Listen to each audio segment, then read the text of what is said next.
बात समझने की ज़रूरत है कि जनाब इम्तियाज़ जलील साहब ने उस वक्त पहुंचकर जो मुसलमाना ने औरंगाबाद पर एहसान किया, इसको कभी फरामोश नहीं किया जा सकता, इसलिए कि उस शख्स ने अपनी क़यादत का हक़ अदा किया।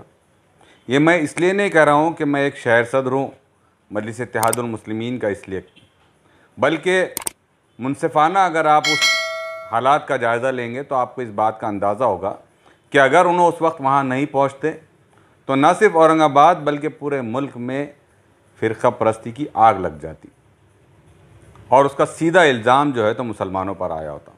हम आज भी ये कह रहे हैं और उस दिन भी ये कह रहे थे कि वो राम मंदिर वहाँ पर किराड़पुरे में जो मौजूद है वो आज से नहीं है, वो तकरीबन 200-250 साल पुराना मंदिर है और हमेशा से उसकी हिफाजत वहाँ रहने वाले मुसलमान ही करते आए हैं। वहाँ जिन लोगों ने दंगा करने की कोशिश की वो बाज़ाब्ता नक़ाब बांधकर अपने चेहरे को छुपा कर वहाँ आए थे। ऐसा नहीं है कि वहाँ पर सिर्फ जो है तो मंदिर के ऊपर हमला करने की कोशिश की गई, गाड़ियाँ जलाने की कोशिश की गई, बल्कि मैं आपको एक बहुत अहम बात बता दूँ कि उस वक्त सबसे ज़्यादा अगर कोई टारगेटेड थे तो वो जनाब इम्तियाज़ जलील साहब थे जी। मैं ये बात बिल्कुल ज़िम्मेदारी से कह रहा हूँ कि ऐन मुमकिन है कि इम्तियाज़ जलील साहब की भी जान लेने की कोशिश की जानी थी वहाँ पर जी, लेकिन वो तो शुक्र है अल्लाह का कि इम्तियाज़ जलील साहब की दानिशमंदी से उन्होंने पूरे हालात पर काबू पाने की कोशिश की और माशाल्लाह वो काबू में रहे। तो एक जो इतना बड़ा काम कि जिससे न सिर्फ औरंगाबाद बल्कि पूरा मुल्क बचा जी, हमारी ज़िम्मेदारी है कि हम उस काम की सराहना करें, अपनी क़यादत की खिदमात को कबूल करें और उसकी सराहना करें ताकि उसको हौसला मिले। आपका दूसरा सवाल कि जो गिरफ़्तारियाँ हो रही हैं जी, तो आप ये समझने की कोशिश कीजिए कि गिरफ़्तारियाँ एक तरफ़ा हो रही है जी, वही शिकायत इसलिए है कि सिर्फ एक प्रोपेगेंडा किया जा रहा है मजलिस इत्तेहादुल मुस्लिमीन के ख़िलाफ़ और इम्तियाज़ जलील साहब के ख़िलाफ़। आप ये सोचिए कि इम्तियाज़ जलील साहब वहाँ मौजूद थे, उन्होंने हालात को काबू में किया, उसके बाद पुलिस ने जो एक तरफ़ा कार्रवाई की उसकी हमने ना सिर्फ मज़म्मत की बल्कि जितनी क़ानूनी मदद फ़राहम कर सकते थे हम लोगों ने वो कोशिश की और वो फ़राहम कर रहे हैं।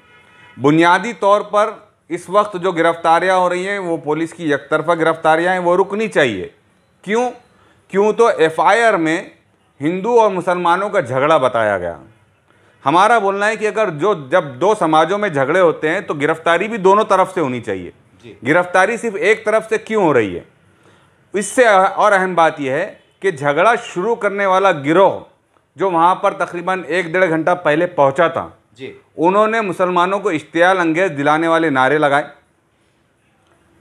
और उन नारों की बदौलत जो है तो वहाँ पर वो हाथापाई हुई।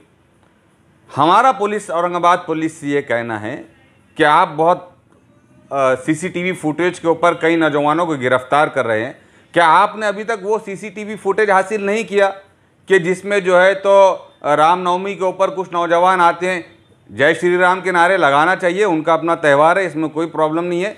क्यों तो जब मुसलमानों के त्यौहार पे बात करेंगे तो अल्लाह अकबर की बात करेंगे, हमारे हिंदू भाई जब अपने त्यौहार की बात करेंगे तो जय श्री राम के नारे लगाएंगे। इसमें ना मुसलमानों को प्रवोक होने की ज़रूरत है ना हिंदुओं को, बल्कि इसके आगे जाके उन्होंने जो उस वक्त वहाँ पर वरगलाने वाली बातें करे, जो नारे कसे कि वंदे मातरम कहना होगा वरना पाकिस्तान जाना होगा और लांडे और अमके ढमके, मतलब मैं रिपीट नहीं कर सकता वो बातों को।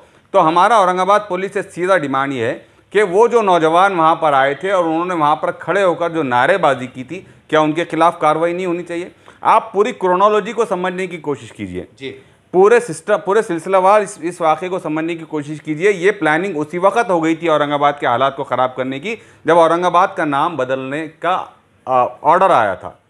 जैसे ऑर्डर आया उसके बाद इम्तियाज़ जलील साहब ने अपने जमहूरी हक़ का इस्तेमाल करते हुए औरंगाबाद में 14 दिनों का बिल्कुल पुरअमन शांतिपूर्ण तरीके से एक धरना दिया जी, वो हमारा एक जमहूरी हक़ है, आईनी हक़ है जी। इस 14 दिनों के धरने में 2 मरतबा ऐसी कोशिश की गई कि वहाँ पर आकर बाज़ाब्ता वहाँ धरने में बैठे हुए लोगों को गालियाँ दी गई जी।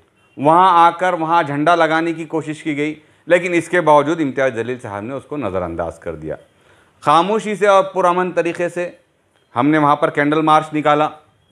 आपने उसका अंजाम देखा माशाल्लाह, बहुत पुरअमन तरीक़े से हमने अपना मैसेज, तमाम शहरियान ने, लाखों और से सैकड़ों की तादाद में नौजवान आए, वहाँ शहरियान आए। उसके बाद ये हुआ कि हिंदुत्ववादी संगठनाओं ने एक कुर्ती समिति बनाकर जो है तो यहाँ पर पहले ही कई मुकदमात झेल रहा टी राजा को औरंगाबाद बुलाया, और वो एक कोई चैनल के संपादक को बुलाया जिनकी रोटी रोज़ी ही मुसलमानों को गालियाँ देने पर चल रही है। उनको यहाँ पर बुलाकर यहाँ पर हालात ख़राब करने की कोशिश की गई। जी। जिस दिन वो आने वाला था उससे पहले औरंगाबाद में जहाँ जहाँ बोर्ड लगे हुए थे, कुछ यहाँ औरंगाबाद के लोगों ने, राजनीतिक लोगों ने जो है तो उन बोर्ड को तोड़ा, जिससे शहर में वातावरण ख़राब हुआ।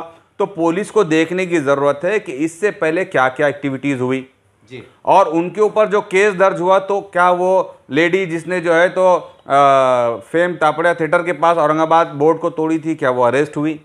वो नौजवान क्या अरेस्ट हुए जिन्होंने सरकारी दफातर पर चढ़कर जो है तो वो बोर्ड फाड़ने की कोशिश करें? वो भी आज तक अरेस्ट नहीं हुए।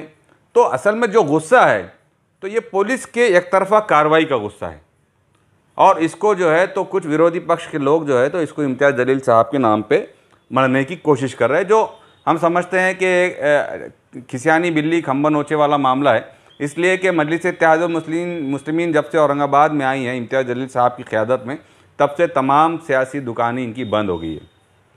ना सिर्फ एक तबके की बल्कि दूसरे तबके की भी दुकानें बंद हो गई है। तो अब वो कैसा ना कैसा जो है तो एक तरीके से एक साजिश के तहत इम्तियाज़ जलील साहब को बदनाम करने की कोशिश कर रहे हैं।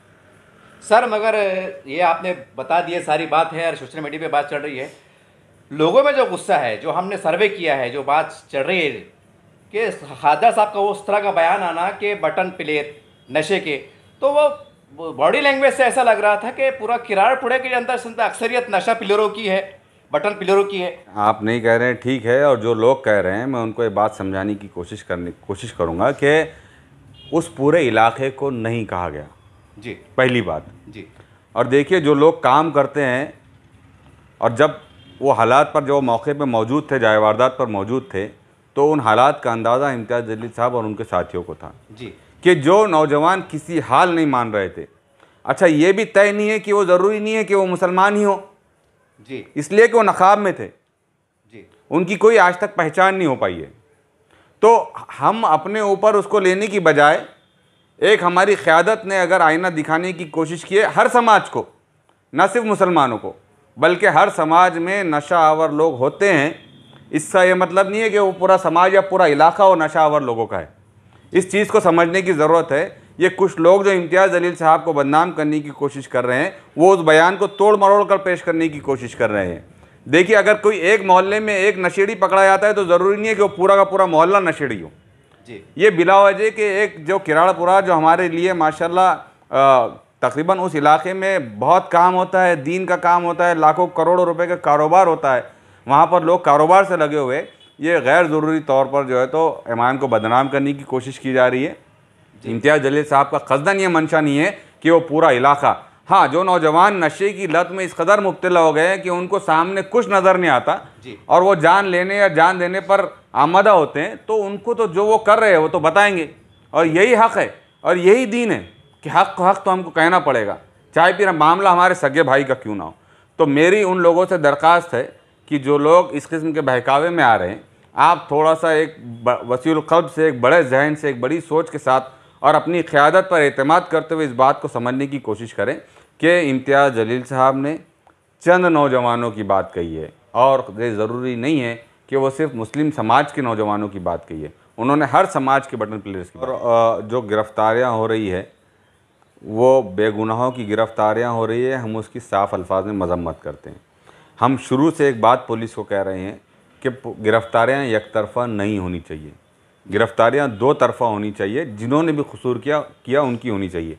कई ऐसे वाक़यात अभी सामने आए हैं कि एक शख्स को जिसकी उम्र तकरीबन 49 ईयर्स थी, उसको सिर्फ इसलिए लेके चला गया कि उसकी हाइट उस आग लगाने वाले नौजवान की हाइट से मिलती जुलती थी, क्योंकि तो उसने भी वाइट शर्ट पहना था, इन्होंने भी वाइट शर्ट पहने थे, तो ये तो कोई जवाज़ नहीं हुआ। लेकिन जो चीज़ें हमने जब बताए पुलिस ऑफिसर्स को, तो वो उनको कुछ चीज़ें समझ में आई और कई नौजवानों को जो है तो पूछताछ के बाद वापस भी भेजा गया है। अब ये सवाल ये पैदा होता है कि सिलसिला रुकेगा कब। आज ही इम्तियाज़ जलील साहब ने इस पूरे वाक़े की एक रिटायर्ड जज से इंक्वायरी का डिमांड किया है। बाज़ाब्ता लेटर जो है तो स्टेट गवर्नमेंट को भेजा गया है, सेंट्रल गवर्नमेंट को भेजा गया है और हम उम्मीद करते हैं कि ये इंक्वायरी जल्द से जल्द शुरू होगी तो इंशाल्लाह ये सिलसिला रुकेगा। जिन लोगों को गिरफ्तार किया जा रहा है, मेरी आपसे अदबन दरख्वास्त है कि आप अपने आप को अकेला न समझें, इसलिए कि आपने औरंगाबाद में एक क़यादत को चुनकर दिया है, वो हमेशा हर वक्त आपके साथ खड़ी है। मैं बताने के लिए या खुदनुमाई के लिए या मजलिस की पीठ थपथपाने के लिए नहीं कह रहा हूँ, बल्कि अल्हम्दुलिल्लाह ये बात बताते हुए अच्छा लग रहा है कि हमने जो नौजवान आज जेलों में हैं, हमने उनके ख़ानदान वालों को अकेला नहीं छोड़ा। हम अगर उसकी फ़ोटो सेशन करते फिरेंगे तो उसके ऊपर भी लान तान होगा मजलिस के ऊपर। आज अल्हम्दुलिल्लाह इन नौजवानों के घरों में बाज़ाब्ता हमसे जितनी मदद हो सकती थी वो उतनी मदद पहुंचाई जा रही है, एक बात।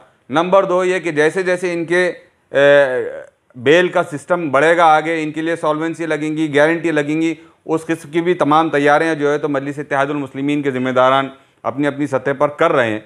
तो ऐसा नहीं है कि नौजवान अंदर चले गए तो हमने इनके ख़ानदान वालों को अकेला छोड़ दिया, कोई इनको पूछने के लिए तैयार नहीं है। हमारे वहाँ के जो मकामी ज़िम्मेदारान हैं वो वहाँ पर जा रहे हैं, उनके घर पर जाते हैं, बात करते हैं, उनकी हस्बे ज़रूरत मदद करते हैं। क्या मदद की है ये मैं आपको कैमरे पे नहीं कह सकता हूँ, लेकिन मेरा अल्लाह जानता है और हम जानते हैं, हमारी टीम जानती है कि हमने उनके घर वालों को अकेला नहीं छोड़ा। हमने उनके घर वालों को ऐसा नहीं करा कि वो किसी के सामने हाथ फैला दे। अल्हम्दुलिल्लाह हमने अपनी सकत के लिहाज से वहाँ पर बात की। और ये बात मैं कह रहा हूँ ऐसा नहीं है, ना सिर्फ इम्तियाज़ जलील कह रहे हैं ऐसा भी नहीं है, बल्कि आपको ये बात बता दूँ कि इस मामले में बाज़ाब्ता असदुद्दीन ओवैसी साहब ने मुदाखलत की, हमें हुक्म दिया और आज अल्हम्दुलिल्लाह जितने मुलज़िमीन हैं वहाँ पर, वो मुलज़िमीन जो है तो उनके घर वालों को अकेला नहीं छोड़ा गया, उनको हर मुमकिन मदद पहुँचाई जा रही है। सर, जो शेख मुनीर साहब का इंतकाल हुआ गोली के लगने के दौरान, वो तो जांच चल रही है। मेरे काफ़ी लोगों से मुलाकात हुआ, मैंने अहले खाना से जाके मैंने मुलाकात किया। उनका कहना था कि अगर खासदार साहब की बड़ी मेहरबानी होगी कि वो अपने जो उनका रुतबा है, जो उनकी एक सियासी ताकत है कि मेरे एक बच्चे को नौकरी लगा दे, चाहे पीर झाड़ू मारने की न हो, और मेरी बच्ची का शादी खर्चा उठा ले।